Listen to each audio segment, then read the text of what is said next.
Hello, everyone. I'm Kimberly Adams. Welcome back to Make Me Smart, where we attempt to make today make sense. And I'm Rima Jerez. Thanks everyone for listening or watching on the YouTube live stream. It is Friday, August 15th. Welcome to Economics on Tap.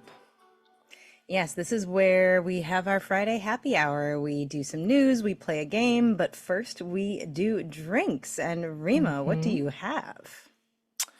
I have a very easy and quick concoction of just Diet Coke, and then I put like a sour candy cherry in there with some cherry syrup. I was trying to look for a line, the but actual couldn't find one. candy? Like from the little jar. I found it in our pantry, something that my husband was using to make a cake. And so I was like, you know, this will work. Let me just drop a candy cherry in How there. is it? I don't actually taste the cherry that much, but it makes, I don't know, makes me feel fancy. And The fact that you put all right. more than It's one refreshing. thing in a glass together, I think makes It's it a count. drink. It's Exactly. a drink. I was like, done. Exactly. What are Yeah, you drinking? I have like an overwhelming amount of mint in my garden right now. And Ooh. so I haven't made a mint julep this season. And so I went ahead to make a mint julep, which is bourbon, simple syrup, and mint. But I still had in the back of my fridge some mint simple syrup that I made. I don't want to know how long ago that Love I made it. that. It I doesn't know. matter. It's sugar. I'm assuming that it's Yes. still That's what I tell fine. myself too. And even if it isn't, the alcohol will probably kill whatever bacteria is in there. This is what I'm going to tell Exactly. myself. And my aunt actually was helping my grandma clean out some of her like old stuff. And my grandmother had all Yeah. these like pretty glasses, these frosted glasses that she didn't want Oh, that's anymore. fun. And so my aunt wrapped them up and sent them to me. And so I'm having a mint julep in my grandma's highball glass. So Aw, thanks, Aunt Nina, I for love wrapping those up that. in an extraordinary amount of bubble wrap and sending them to me. I love that. Let's see what people are drinking in the Yeah. chat. I'll look at Discord if you want to look at YouTube. Okay, yeah. Jefferson is asking, how old were those cherries? I did not want to look at the expiration date. I See, why are did you not want to look asking at these them closely. questions? They've been in the pantry for too long, is the answer. All right. Let's see. Kevin is drinking sorry. I tried to make that so much fancier than it was. Costco guava nectar. No boost Costco. today. Costco guava nectar, which I appreciate. Bob says, rather than drinking, I have blueberries with dark chocolate M&Ms. That sounds decadent. Ooh, And Chris is enjoying an incredible pale ale that he brought back from his trip to Sacramento, where my kid and I saw Dropkick Murphys and toured the Capitol building. I saw the Dropkick Murphys back in Boston when I lived there, I think. Yeah. What are you seeing in the someone's YouTube asking where our chat? cats are. Yeah, Our I'm not sure where my cats, cat where are is. you? Wish He's she, gonna yeah. probably come by Hopefully at she'll the make an least appearance. opportune moment and be loud. Diana is drinking a whiskey. More later, she says. Okay. Do, do, do, do, do. Sugar is a great way to ward off the evil stuff, says Debbie. Yes, Yes, it is. absolutely. Yeah. Oh, Justin has Someone a says Sierra greetings from Nevada Chapel Hill. Oktoberfest. Oh, David with the Riesling. Okay. All right. Well, Rima, what did you bring in for news? okay. What am I going to talk about? Let's see. So, it's been a minute since we've talked about immigration, so I just wanted to flag a couple stories I've been following. It's not the cheeriest of topics to talk about on Friday, but there was this exclusive in the Washington Post this morning. They got their hands on some internal ICE documents showing how the agency plans to double its immigrant detention space this year. So, as we've talked about on the show, this expansion is funded by a whopping unprecedented $45 billion detention budget approved by Congress last month, which I should say makes ICE the highest funded law enforcement agency in the country. And so, for some context, before Trump took office, the immigrant detention system had the capacity of holding like close to 50,000 migrants, and now the administration wants to double that capacity to double it to around 100,000. And so apparently, according to these documents, they want to open or expand 125 facilities this year by repurposing sections of military bases and dormant prisons, also using tents, which they call hardened, soft-sided facilities. And, as we've talked Hold about on on. this show, I know, Tents are what a hardened, phrase. soft-sided facilities. Talk about euphemisms. Okay, continue. And then, yes, and as we've talked about on the show, they're also partnering with private prison contractors, which, stand to make millions and millions and millions of dollars from this expansion. So there's a lot to unpack here. We could talk about the lawsuits and the allegations of cruelty in regard to the conditions to these centers, and I'll probably mention it later. But I really just want to, oops, my drink. I want to touch first on the economic angle. So most of these new facilities, they're going to crop up in about 4 states. That's Texas, Louisiana, California, and Georgia. They're also going to show up in places like Oklahoma, Indiana, North Carolina, Tennessee. And, I think it's an interesting tension because you've got local communities who are really divided between the ethics of playing a part in this immigration crackdown and also the potential economic boon that may come from it. Like you've got rural, low-income areas where these centers are going to become the largest employer or taxpayer. And so it's something a lot of government leaders are like, yeah, great, our community could use this. But then on the other hand, you've got community members and organizers saying like, I don't know, actually what we need are like clinics or pharmacies. We don't need a detention center. And so, and then there's the issue of hiring, which we were talking about in our morning meeting, Kimberly, about how ICE is on a bit of a hiring spree right now because it's going to be really hard to find folks to get to those places. They want to hire 10,000 new agents. And, it would seem based off of their recruitment campaign that they're struggling to hire. So I was looking at this press release from DHS, from the website, and there is this picture of Uncle Sam pointing his finger with the words underneath it that read, "America needs you." And it says that it's going to waive age limits for new applicants. So, quote, more patriots will qualify. And it says it's offering a robust package of incentives, including a maximum $50,000 signing bonus. They're offering student loan repayment options, enhanced retirement benefits. I'm not sure what enhanced refers to. And I've also read that they're increasing salaries. And so, going back to the age limit, apparently it was previously set between like 21 and 37 and 40, depending on like the positions that depending on what your position is. Now they're accepting applicants as young as 18, and then they can be older than 40. And so they're reaching out apparently to retired federal law enforcement agents, encouraging them to apply. Oh, keep hitting my drink. We were just talking the other day about all the high levels of unemployment and the high levels of long-term unemployment, and especially in these communities which, as you pointed out, often have higher rates of unemployment and very few industries. Like you can see how that would be very appealing to some folks, but there's like a very real moral conversation you have to have with yourself about what our country is doing to immigrants right now. And right now we're calling these detention centers, and other people are calling them internment camps, and other people are calling them concentration camps. And I'm not one to be hyperbolic with language, but there are some disturbing patterns in terms of how other historical communities have dealt with immigrant communities and what we're doing now. Yeah. And something else I want to point out is that, history does show us that when agencies ramp up hiring like this, standards drop and misconduct rises. So between 2003 and 2016, Border Patrol saw their numbers double, and ICE nearly tripled its size.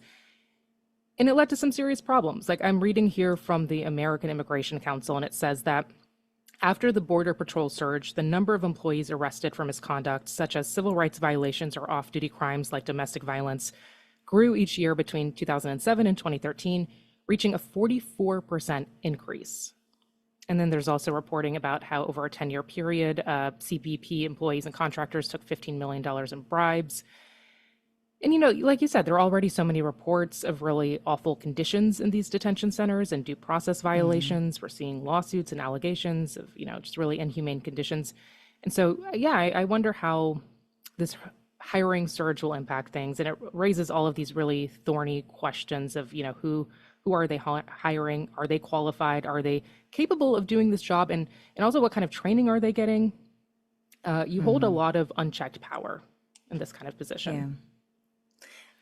And power over people in really vulnerable conditions and Exactly. really, really vulnerable situations, who are quite desperate. I know there was, and I didn't look this up ahead of the show, but I know there was some sort of court ruling this past week over like the minimum standards of conditions Yeah. for people being held at the sort of temporary holding facilities that ICE was using, and we'll see how that gets enforced. And, Yeah, I believe that was in a New York City holding facility, if that's one you were exactly, thank referencing. you. Yeah. There was like video footage of about like 24 men crowded in a room, and a lot of them were lying on the floor with thermal blankets, and they didn't have padding or mattresses. And then I think in the court Right. filings, detainees were complaining that they didn't have soap or toothbrushes or other hygiene products. Exactly. So, as much negativity as there is around our court system right now, I think it is important. I saw this flagged on Blue Sky the other day that there are a lot of cases working their way through the system that are functioning to preserve people's rights.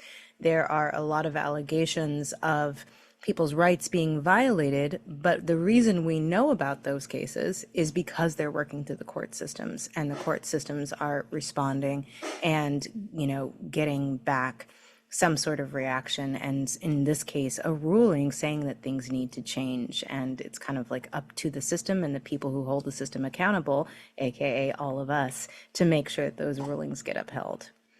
Yeah. Anyway, I was also, and well, okay, yeah. Well, I was going to say one last thing. I was reading this morning too about how under the Immigration and Nationality Act, ICE detention is not supposed to be punitive. Like under court settlements, I'm reading here, it says the facilities ICE uses must meet certain standards. So yeah, like air conditioning and running water and access to daily showers and hot meals. Anyway, feels what like is the your bare news? minimum. You know Right, what, right. Rima? Actually, I think that was a robust enough discussion, and that is a big enough news. Let's go ahead and Let's do take a that. break, Yeah, and then when we come back, we'll play half full, half empty. sounds good. Because now my cat's making noise. He said it's playtime.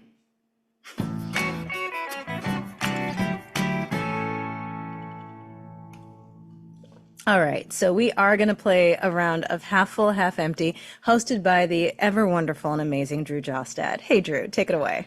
You're too kind. Data from the Mortgage Bankers Association shows adjustable rate mortgages at their highest level since 2022 at roughly 10% of all mortgage applications. Are you half full or half empty on these guys making a comeback? This was such a fascinating story. I think it was on that evening show about the return of the adjustable rate mortgage. And so many people are just have traumatic scarring when they even hear ARM from the recession and the housing bubble, and how so many people got in, trapped, tricked into these terrible exploitative mortgages and then ended up underwater on their homes. But now, a lot of bankers are sort of like gently suggesting it. It's like, look, rates are really high. This may be better off for you. And supposedly the sort of regulations around them are a little bit stronger. I Housing is so unaffordable right now that I am going to be half full on whatever can help people get their foot in the door, as long as you're educated about the product that you're buying. And, the story, and was it, let me see, like, I think, was it Matt Levin who did that story? It was Yeah, Matt on the morning report I was yesterday. just looking it Oh, up. sorry, it was Okay. Matt. I had the right reporter, wrong show. It was Matt Levin on the morning show. I think one of the things that Matt was saying was that, there are more kind of safeguards around it this time, Yeah, that's and what I'm sensing. that it could be an opportunity for people to get into homes in a really challenging really challenging housing market. So I'm going to say half full. What about you? What do you think? Yeah, I think I'm leaning towards half full too. Yeah, I think the lingering feelings from 2008 makes me want to be half empty because I think, yeah, it can feel like a psychological non-starter for people, even though the cost might be lower. But yeah, if there are safeguards, if borrowers are going through stricter vetting and they are able to actually lock them into lower rates for longer stretches, then that's a good thing. I'm gonna say half full. I was Yeah. reading we had a conversation about the US housing market on the show at some point. It was a deep dive where it was highlighted that banks actually kind of, and I know everyone's going to be extremely skeptical when I say this out loud, but bear with me, that banks kind of lose out when it comes to mortgages because they lock you in at 30 years at a rate and they can't raise that rate beyond it unless it's an adjustable rate mortgage. But borrowers can always refinance to a lower rate. So banks take the upside risk, but borrowers can always get out of it at a lower rate if rates go down, assuming that, you know, your credit is okay and whatever.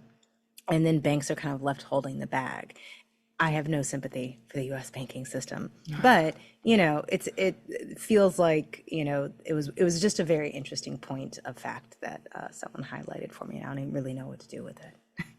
I mean, I think in the end, banks do come out kind of ahead, but sure. Always. They will always come out ahead.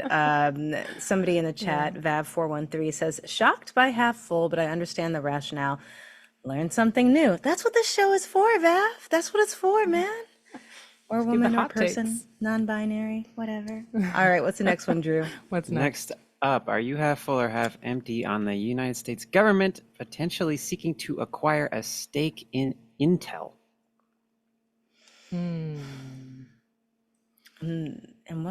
So this was a very I'm fascinating pulling this story, and up. I was trying to read more about it earlier today because somebody was asking me about it, and I was like, I don't know all of the details, Yeah, me but neither. I know that they covered it on the morning show this morning and gave the overview. But the idea is that, you know, the government itself would own a stake in one of these companies, which would kind of help lock in their investments in the United States, give controlling, not controlling, but give some influence of the government and sort of what these big private companies do.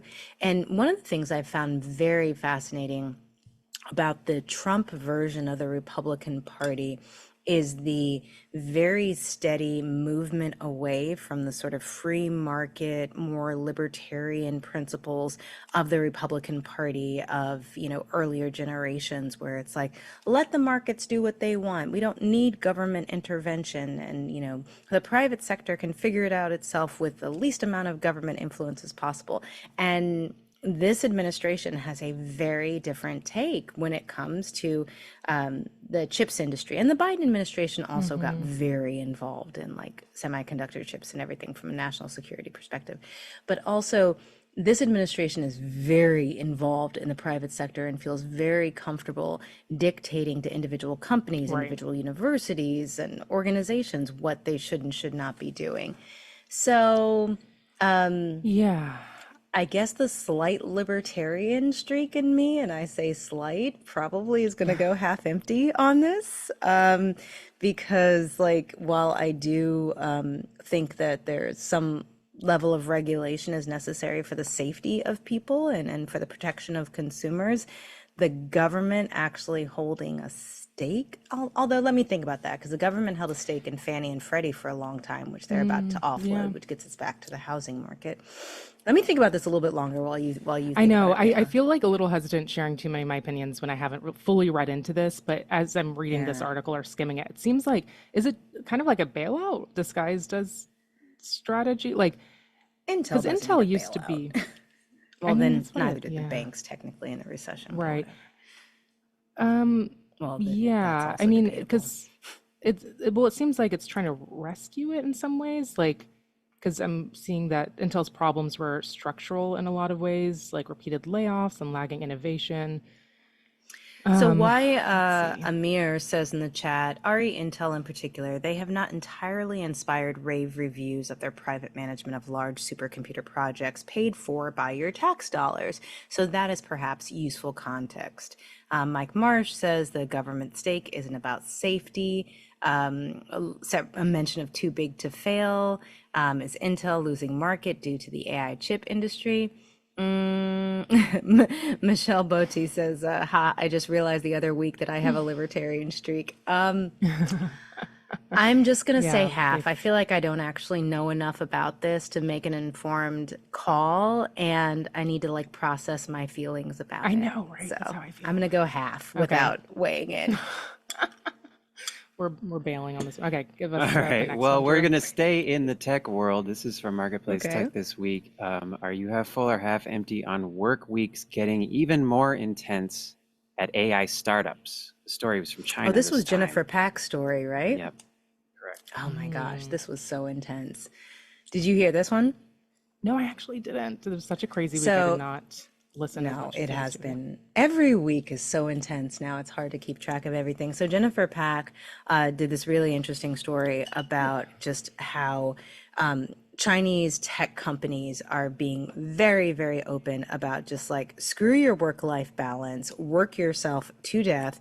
And she was Right. telling the story about this executive who was talking about like, oh, I've skipped like my kids' important events in order to go to work, and you should have your phone on 24/7 and always be available and all No, this stuff.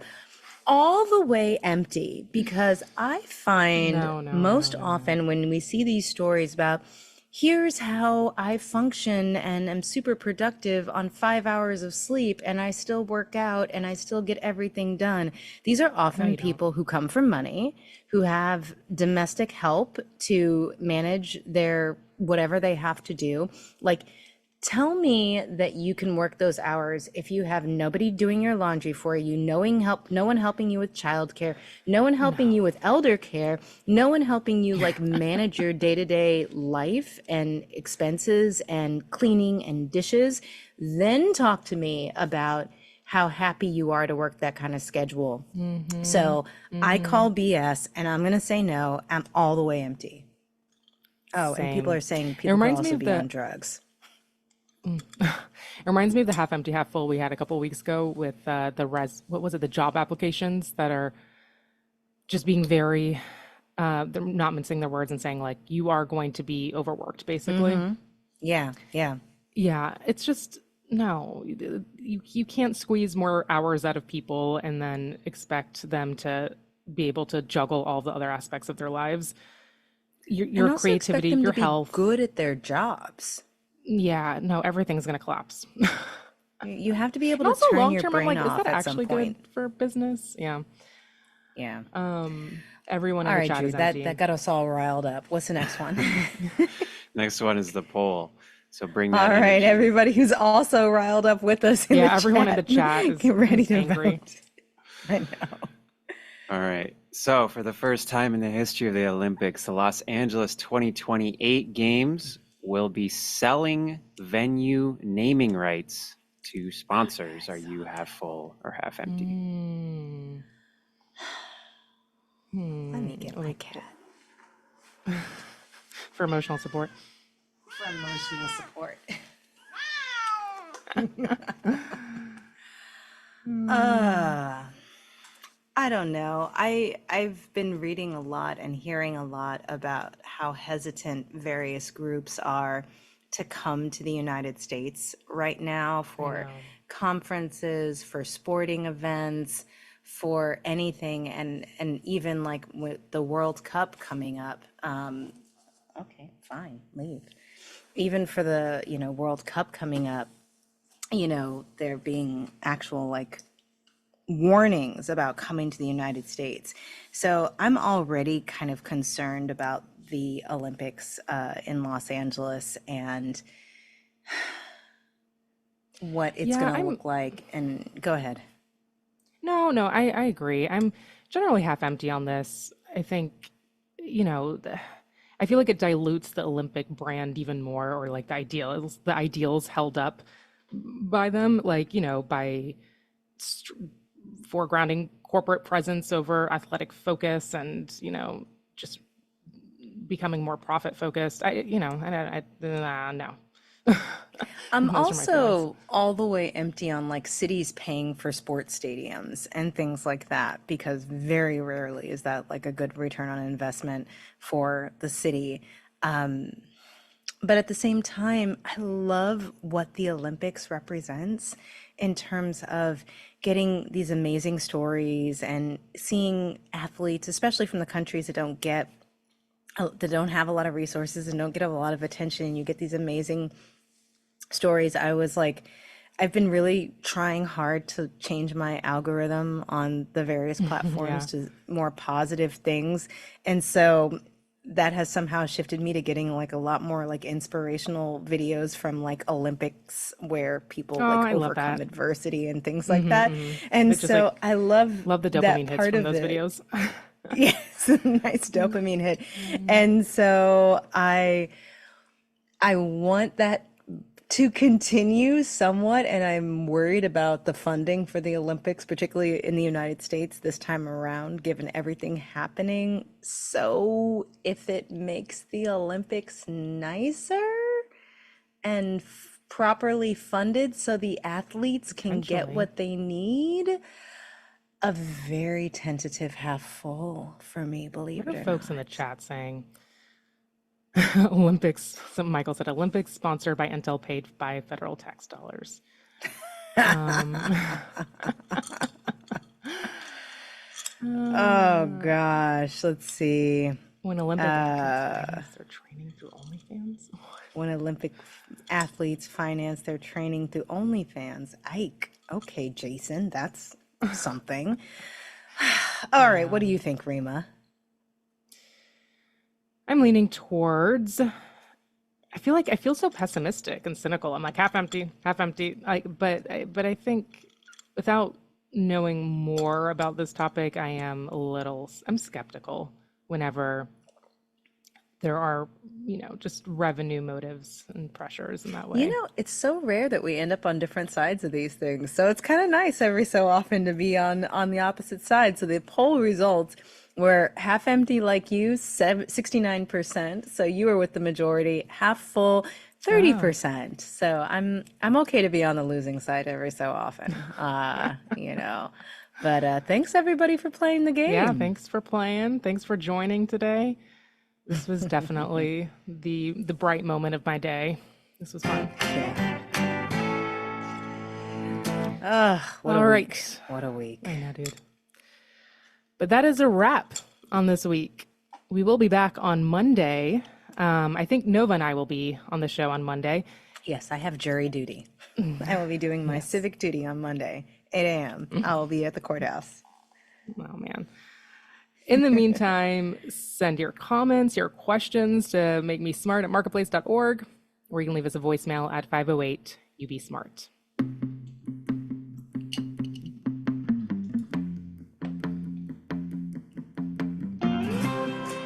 Make Me Smart is produced by Courtney Bergseeker, and today's episode was engineered by Tarleton Thorpe. The team behind the YouTube live stream is Emily McCune and Antoinette Brock. Daisy Palacios is our supervising senior producer. Nancy Fergali is executive producer of Marketplace Shows, and Joanne Griffith is our chief content officer. Man, and special shout out to our live stream team for always like making sure we don't look like total idiots. Antoinette's dude, like, appreciate you're lined it." up properly. Move a little bit this way. Your lighting looks good. Oh, Right. your makeup looks so nice. Thanks for the gassing up. I Appreciate you. appreciate it.